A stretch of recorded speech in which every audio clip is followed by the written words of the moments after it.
新闻一开始，咱来关心国防部伫昨昏头改发布国家级的警报，写中国发射卫星飞过咱台湾南部的天顶，收到的是熊熊弹，大家是拢错一条。总统府即马表示，经过精准的评估，已经排除政治企图。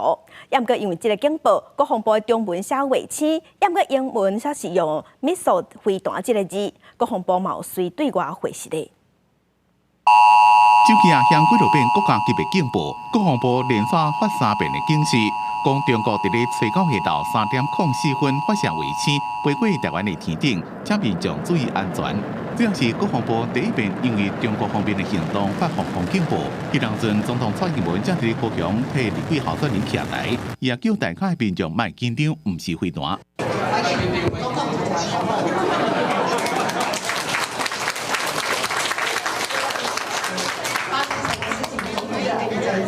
国防部昨暗夜发布火箭航线示意图，说明中共伫四川西昌卫星发射中心发射长征运载火箭，因为侦测伊飞行的路线，甲原本美国公布的路线有淡薄仔差，飞经过咱国防空识别区台南台东的天顶，再用发感线的方式提醒国人注意。尤其在经过了大陆这个郴州之后啊，它整一个卫星的轨迹异常的情况。 分别从进入我的防空识别区，以及进入我台南跟台东的上空经过。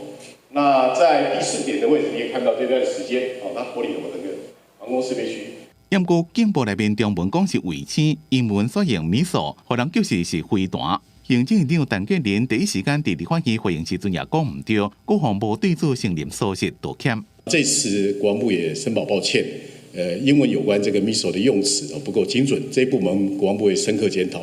这边发警讯，互民众惊一个。国家上拄是大选进程，有人质疑是不是需要伫这个时阵发布？不过学者认为有必要爱提醒民众。 这些太空飞行器很可能会产生技术故障，那可能就是会有坠落物，所以发布警戒，让民众可以提高警觉。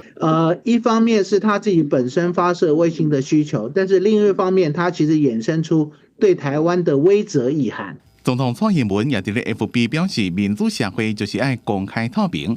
学者也讲，不让完全排除中国利用发射卫星来混乱台湾。